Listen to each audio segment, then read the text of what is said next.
I never had dreams of being wealthy. Growing up, my parents instilled in me the importance of hard work and staying grounded. My dad ran a small diner and my mom juggled helping out there with her job as a teacher's aide. We weren't struggling, but we weren't rich either, just comfortable enough to enjoy life. So when I inherited my grandfather's vast real estate holdings at 25, I decided to keep it under wraps. I wanted someone to love me for who I was, not for my bank balance. I continued working as a waitress at Charlie's Diner, the same place I had worked during college. That's where I met Michael. Every morning, he came in for coffee and pancakes, always choosing a seat in my section. Unlike the other business types who barely glanced up from their phones, Michael would actually engage with me. He asked how I was, remembered little things I shared, and would brighten my day with his awful dad jokes. After 3 months of smiles and daily pancakes, he finally asked me out. "I know this great little Italian restaurant," he said nervously, adjusting his tie. "Unless, of course, you're tired of being around food and would prefer being the one served for a change." I accepted, and that dinner turned my world upside down. Michael was everything I could have hoped for: kind, funny, and interested in me, not my background. When he told me he was a successful architect, I was happy for him, but not because of his status. I loved the man who, on our third date, didn't hesitate to help an elderly couple change their flat tire in the rain. The problem started when I met his family, particularly his mother, Victoria Armstrong. The Armstrongs were old money, and Victoria never let anyone forget it. The first time I stepped into their mansion, she eyed me from head to toe like I didn't belong. "A waitress," she said, her voice dripping with disdain. How quaint. Michael always had a soft spot for charity. Michael stood up for me, but the condescending comments from Victoria only escalated. She would drop subtle insults about my upbringing, my limited education. I had a business degree, but apparently that wasn't enough, and my choice to continue waiting tables. Regardless, Michael and I were in love. We had a small, intimate wedding, which Victoria described as embarrassingly humble. But I didn't care. I was happy. My secret wealth remained locked away in the trusts and companies my grandfather had set up. Everything shifted at Victoria's annual summer gala. She'd been planning it for months, assembling Boston's upper crust to flaunt her mansion and connections. On the morning of the event, my lawyer called with news. The deed to Victoria's beloved mansion had gone through. I had bought it. Through one of my companies, I'd also purchased most of the properties in her exclusive neighborhood. I almost told Michael everything that morning, but Victoria's behavior at the gala changed my mind. I showed up early, wearing a simple but elegant blue dress. Victoria took one look at me and smirked. "Oh dear, is that something off the rack? I suppose it's the best you can afford on a waitress's salary." I stayed quiet, as I usually did. The event began, and the mansion was filled with the wealthy and influential. I knew many of them, not as a waitress, but as a landlord. They just didn't know it yet. Then came Victoria's speech. She stood on the grand staircase, champagne in hand, and began thanking everyone for attending. Midway through, her eyes landed on me, trying to blend in with the crowd. "Oh, and let's not forget our special guest," she called out, her voice loud and cutting. "My son's wife, the waitress. Sometimes I think Michael married her just to get back at me. I mean, what else could a successful architect want with someone who flips pancakes?"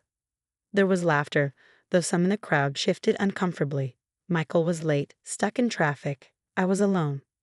Perhaps she thought marrying my son would be her ticket to a better life. Victoria continued, clearly tipsy and enjoying the attention. "But darling, you'll always be what you are, a waitress playing dress up in a world that's far too grand for you." Every eye in the room was on me. Her words hung in the air, sharp and biting. But instead of crumbling, I smiled. A calm, knowing smile that unsettled her for a moment. "Thank you for your hospitality, Victoria," I said quietly. "I think it's time I left." As I walked to my car, I made a quick call to my lawyer. "John, let's move ahead with the renovations as outlined in the new agreement. First thing tomorrow morning." I drove home, waiting for Michael, knowing that Victoria's perfect world was about to fall apart. When Michael finally returned that night, he rushed to me, his face full of concern. "I heard what happened," he said, wrapping me in a hug. "I'm so sorry. Mom was completely out of line. I'll talk to her, make sure she apologizes." I shook my head, holding back tears, not from sadness, but from the weight of the secret I was about to share. Michael, there's something I need to tell you, I began. Something I should have told you much sooner.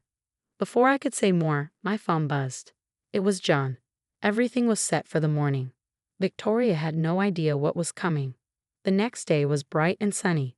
I woke early, nerves buzzing with anticipation. Michael had already left for an important meeting, unaware that today would change everything. I dressed in a sharp business suit, no more hiding behind my waitress uniform. At 9 a.m. sharp, 3 black SUVs pulled up to Victoria's mansion. I watched from a distance as John led a team of contractors and lawyers to the front door. Victoria answered, still in her silk robe, annoyance clear on her face. "What's the meaning of this?" she demanded. John smiled calmly. "Mrs. Armstrong, I'm with Boston Heritage Properties. As the new landlord of this estate, I'm here to inform you that we will be starting major renovations immediately." Victoria's face drained of color. "This is outrageous. I own this home." "Not anymore," John responded, handing her a large envelope. "This property was purchased last month by my client. According to the agreement your lawyer signed, you're now renting this property with a mandatory renovation clause." "This is absurd," Victoria screamed. Who would do this?" That was my cue. I stepped out of my car and made my way up the grand marble stairs, watching as Victoria's eyes widened in disbelief. "Hello, Victoria," I said calmly. "Surprise." She staggered backward, gripping the doorframe. But you're just a waitress." I smiled, thinking of my grandfather and everything he taught me about business. "Yes, I'm a waitress. But I'm also the owner of this house, most of the properties in this neighborhood, and around 60% of the commercial real estate in downtown Boston." The contractors began moving equipment as Victoria stood frozen in shock. "The renovations will take approximately 6 months," I continued. "During this time, you'll need to vacate. As your landlord, I'm required to provide alternative housing options for you." I handed her a brochure for a modest apartment complex on the other side of town. "It's not quite up to your usual standards, but it's the best I could arrange on such short notice. Unless, of course, you'd rather stay with your sister in Connecticut." Victoria's face turned a furious shade of red. You planned this all along. You just wanted to humiliate me." "No, Victoria," I replied firmly. "I kept my wealth a secret because I wanted to be known for who I am, not for what I own. You're the one who chose to judge me, to belittle me, and to treat me like I was insignificant because of my job." Just then, Michael pulled into the driveway. He got out of his car, looking confused as he took in the scene before him. "What's going on?" he asked, looking between me and his mother. Victoria immediately began her hysterical rant, but I raised my hand to silence her. "Michael, remember what I tried to tell you last night? It's time you knew the truth." For the next hour, sitting in what was now my living room, I explained everything to Michael. About my grandfather, the inheritance, and why I kept it hidden. He listened quietly, his expression unreadable. "So all this time," he said finally, "you were worried I might love you for your money." I nodded, fighting back tears. "I loved you for who you are, Michael. I wanted to make sure you loved me for who I am too." He pulled me into a tight embrace. I fell in love with a kind, hard-working waitress who always had time to help others and never looked down on anyone. Finding out she's also a secret real estate mogul doesn't change a thing, except maybe where we go on vacation. Victoria, who had been strangely silent up until that point, suddenly spoke up. "Michael, can't you see? She deceived us. She made fools out of us." Michael turned to his mother, his expression now hard. "No, Mom, you made a fool of yourself. All the times you mocked and belittled my wife, you revealed exactly who you are. The only difference now is that everyone knows who she is too." In the weeks that followed, Victoria's world began to unravel. The renovations forced her to relocate to the apartment I offered. Her sister was mysteriously unable to accommodate her. Meanwhile, her social circle buzzed with the news that the waitress they had ridiculed was, in fact, their landlord. But the real change came 3 months later. I was finishing my usual Saturday morning shift at Charlie's Diner. Yes, I still work there because I love it. When Victoria walked in, she looked different. Humble. "I've been doing a lot of thinking," she said quietly, "about who I am and how I treat people. I owe you an apology." I looked at her face and saw genuine remorse for the first time. Would you like some coffee? I asked. I make a pretty good cup for a worthless waitress. She flinched as I threw her own words back at her. I deserve that. I deserve everything. I miss my son, and I know I need to make things right with you first. I poured her a cup of coffee and sat across from her. You know, Victoria, the renovation clause didn't actually require you to move out. I just wanted you to understand what it feels like to have your world turned upside down by someone else's judgment. Her eyes widened as she realized what I was saying. You mean, you can move back into the mansion once you've learned to treat people with respect. Real respect, not just politeness because I'm your landlord. Victoria took a deep breath. I'd like that. And maybe you could teach me how to make those pancakes Michael loves so much. I couldn't help but smile. We'll start with coffee basics and work our way up. That day marked a new beginning.